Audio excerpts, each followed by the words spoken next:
दोस्तों, आपको याद है अभी कुछ समय पहले यानी कि 2024 के दरमियान रिलायंस जियो और एयरटेल एलन मस्क की जो कंपनी है स्टारलिंक, इनके बीच में अनबन चल रही थी। मीडिया रिपोर्ट्स में इस तरह की खबरें निकलकर सामने आ रही थी कि ये दोनों जियो वाले और एयरटेल एलन मस्क की स्टारलिंक कंपनी का कहीं ना कहीं विरोध करते हुए दिखाई दे रहे थे।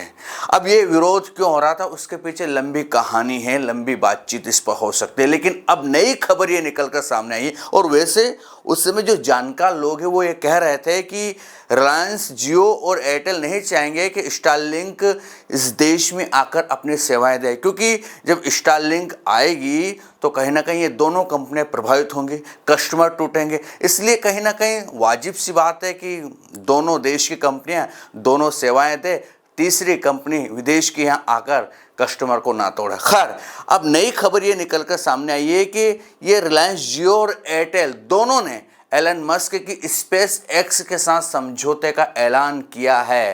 पहले एयरटेल वालों ने कर लिया, ये खबरें आई निकल कर सामने कि एयरटेल का कहीं ना कहीं बंधन हो चुका है, करार हो चुका है स्पेस एक्स की जो स्टारलिंक कंपनी है उसके साथ। तो लोग कह रहे थे कि अब जियो का क्या होगा, जियो के कस्टमर टूट जाएंगे, जियो के साथ ये हो जाएगा, बहुत नुकसान होगा जियो को, बहुत सारी बातें हो रही थी। लेकिन अब फिर खबर आई उसके एक दो दिन बाद ही कि जियो वाले ने भी करार कर लिया, यानी कि अब ये दोनों कंपनियां एलन मस्क के साथ जुड़ गई है। ये करार भारत में स्टारलिंक के ब्रॉडबैंड इंटरनेट सेवा लाने के लिए हुआ है, ऐसी खबरें आ रही है। और मुकेश अंबानी साहब की जियो और सुनील मित्तल जी की एयरटेल है, वो स्पेस एक्स की प्रतिद्वंदी कंपनियां भी मानी जाती हैं। इससे पहले दोनों कंपनियों ने सरकार से स्पेस एक्स के भारत में प्रवेश को रोकने की गुहार भी लगाई थी, जिस तरह की मैंने अभी पहले आपको बताया था कि ये नहीं आना चाहिए, स्पेक्ट्रम वगैरह की बातचीत हुई थी उससे। लेकिन माना जा रहा है कि अमेरिकी राष्ट्रपति डोनाल्ड ट्रंप के जो मित्र है मस्क, उसका दबाव है कहीं ना कहीं। और ट्रंप, आपको पता ही है ट्रंप किस तरह की रणनीति अपना रहे हैं, किस तरह से अपने दोस्त की मदद कर रहे हैं। और पिछली बार जब मोदी जी 2 दिन के दौरे पर अमेरिका गए हुए थे, उस समय उन्होंने मस्क के साथ भी बातचीत की है, मस्क से वो मिले थे। अब मस्क ने जो है कोई मौसम पर तो बातचीत की नहीं होगी, जलवायु पर तो बातचीत की नहीं होगी, डायरेक्टली अपनी कंपनी की बात की थी। और इसीलिए कहीं ना कहीं ये रास्ता साफ हुआ है, क्योंकि कई दिनों से अटका पड़ा हुआ था। मस्क की कंपनी हमारे देश में सेवाएं देने में थोड़ा कुछ अड़चने आ रही थी, लेकिन कहीं ना कहीं अब वो मामला क्लियर हो चुका है। दूसरे शब्दों में कहे तो मस्क अब मजबूरी बन गए हैं, ये मान के चलिए। उन्हें रोक पाना किसी के बस का नहीं है, क्योंकि जो चाह रहे हैं वो कर रहे हैं।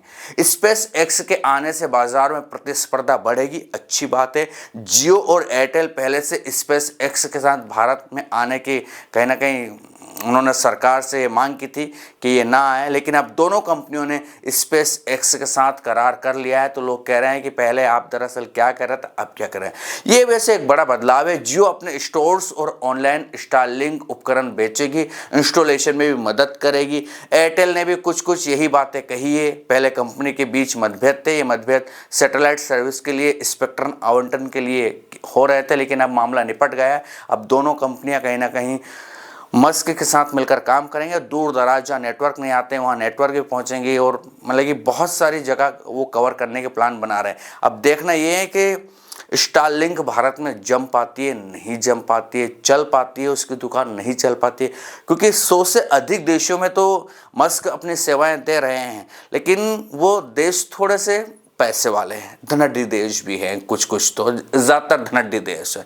अब हमारे देश में उसकी सेवाएं अगर महंगी रही, ये जो एयर फाइबर या ब्रॉडबैंड सेवाएं अभी चल रही है, इनसे महंगा प्लान रहा, ज़्यादा महंगा रहा, तो शायद मस्क साहब की जुगाड़ यहाँ नहीं बन पाएगी। अब देखना ये है कि होता क्या है। अगर महंगी रही तो फिर मामला ख़त्म हो जाएगा, और अगर सस्ता रहा, थोड़ा सा 19-20 का फ़र्क रहा, तो फिर लोग स्टारलिंक को ज़रूर अपनाएंगे। अब देखना ये होता है क्या होगा क्या नहीं। लेकिन इस पर आपको क्या लगता है, कमेंट में बताएं। क्या ट्रंप का जलवा चल रहा है और ट्रंप कुछ भी करवा सकते हैं किसी भी देश में? जिस तरह से मस्क उनके साथ है, मस्क को फायदा करवाने के लिए, मस्क की एंट्री करवाने के लिए वो किसी भी हद तक क्या जा सकते हैं, कमेंट में बताइएगा। अब आ जाते हैं नेक्स्ट टॉपिक पर। तो यूक्रेन वार खत्म करने को लेकर मंगलवार को अमेरिकी और यूक्रेनी अधिकारियों के बीच बैठक हुई है और ये वार खत्म करवाने के पीछे अमेरिका बहुत पड़ा हुआ है। वो चाह रहा है कि वार खत्म हो जाए, खत्म। लेकिन अमेरिका क्यों पीछे पड़ा हुआ है, अमेरिका क्या चाहता है यूक्रेन से, वो इस वीडियो में आपको बता दूंगा।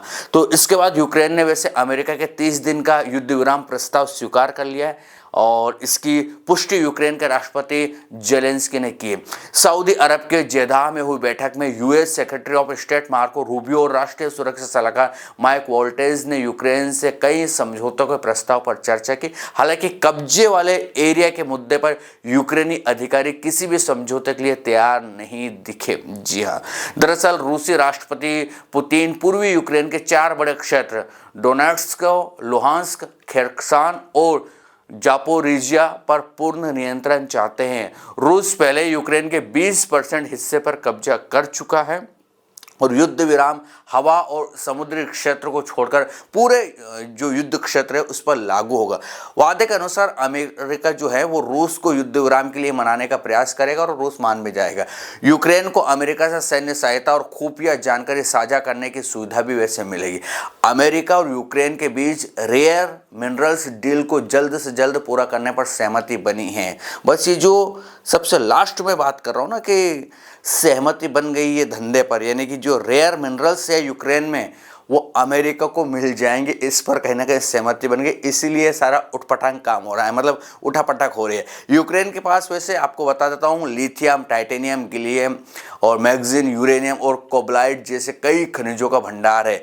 एक जर्मन थिंक टैंक है, उसने शायद रिपोर्ट निकाली थी, उसमें बताया गया था कि अमेरिका ने अब तक यूक्रेन को तकरीबन 123 अरब डॉलर के आसपास की सहायता प्रदान की है, यानी कि लोन दिया है, हम तो ये मानते हैं ऋण दिया है, उधार दिया है, जो अब वो चुकता करने की कोशिश में है।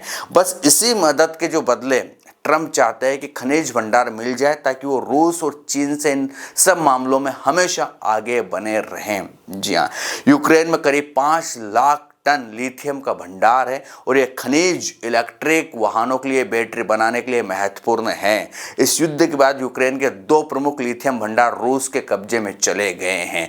अब रूस जिन जिन जगहों पर और भंडार है इन खनिजों का, उन पर तो कब्जा, 4 शहरों पर कब्जा करना चाहता है और अमेरिका अलग यूक्रेन से कह रहा है कि आप हमें खनिज दे दो भैया, हमने आपको पैसे दिए, हमने आपको हथियार दिए, इतना जो 23 अरब के आसपास रुपए दिए, इतने का हमें आप भंडार दो, खनिज भंडार तो, ताकि हमारी पूर्ति हो सके। इसीलिए ट्रंप कहीं ना कहीं जेलेंस्की को अमेरिका बुलाते हैं, व्हाइट हाउस में निमंत्रण मतलब मिलता है, अमेरिका में मुलाकात होती है, दोनों को बहसबाजी होती है, फिर कहीं ना कहीं ट्रंप खिंचा जाते हैं, सैन्य सहायता रोक देते हैं, बहुत सारी चीज़ें होती है। लेकिन अब जेलेंस्की मान गए और जेलेंस्की को मानना ही था, क्योंकि जेलेंस्की ने जो किया है उसका खामियाजा उन्हें भुगतना पड़ेगा। ये बात शायद अब समझ आ रही है। इतना खनिज पदार्थ वो जो अमेरिका को दे रहे हैं ना, वो बहुत बड़ा मामला है भाई।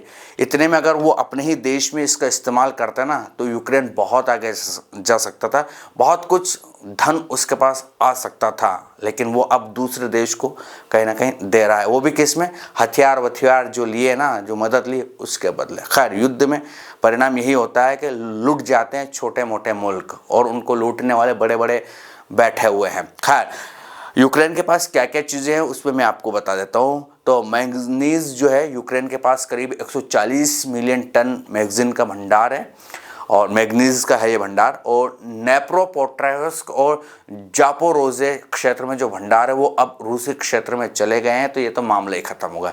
टाइटेनियम, अमेरिका का मानना है कि यूक्रेन के पास 8.4 मिलियन टन टाइटेनियम का भंडार है। टाइटेनियम सैन्य, एरोस्पेस, मेडिकल और मोटर वाहनों की इंडस्ट्री के लिए काफ़ी महत्वपूर्ण माना जाता है। जी हाँ, इसलिए अमेरिका लगा पड़ा हुआ।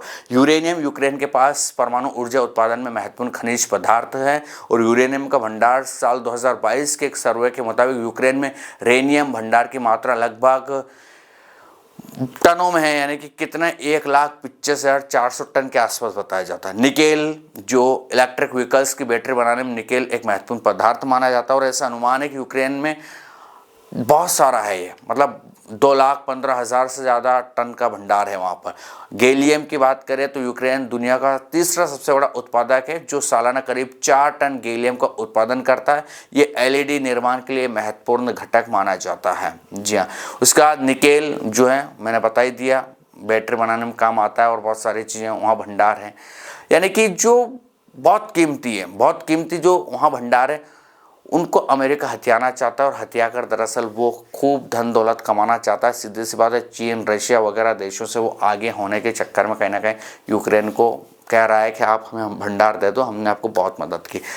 यूक्रेन तो वैसे लूट पिट चुका है, ख़त्म हो चुका है, क्या बताएं क्या नहीं, यानी कि जिस तरह से फ़िलिस्तीन ख़त्म हो चुका है ना, जिस तरह सीरिया, लीबिया ये ख़त्म हो चुके हैं ना युद्ध में, जिस तरह से और भी कई सारे मुल्क पहले बर्बाद तहस नहस हुए ना, उसी तरह की हालत यूक्रेन की हो चुकी है। जबकि यूक्रेन ये मामला शांति से निपटा सकता था, रूस से बातचीत हो सकती थी, भाई उसको जो चाहिए था हल्का फुल्का कुछ समझौते कर लेते कि भैया इतना नहीं इतना कर लो, इतना नहीं इतना कर लो, और सब कुछ हो हल, बात करने से हर चीज़ का हल हो जाता है। युद्ध से हल ज़्यादा कुछ नहीं होता, बस मारा काट होती है, लूटपाट होती है, विध्वंस होता है, बर्बादी आती है, इसके अलावा कुछ नहीं होती, यकीन मान के चलिए। और इसका खामियाजा यूक्रेन को कई सदी तक भुगतना पड़ेगा। उसके आने वाली पीढ़ी जो है वो गुलाम ही नजर आएगी। गुलाम मतलब आर्थिक गुलाम, यानी कि दूसरे देशों का कर्ज, यहाँ तक कि वो खुद की अर्थव्यवस्था बिल्कुल घिसी पिटी या खोखली ही दिखेगी, इससे ज़्यादा कुछ नहीं।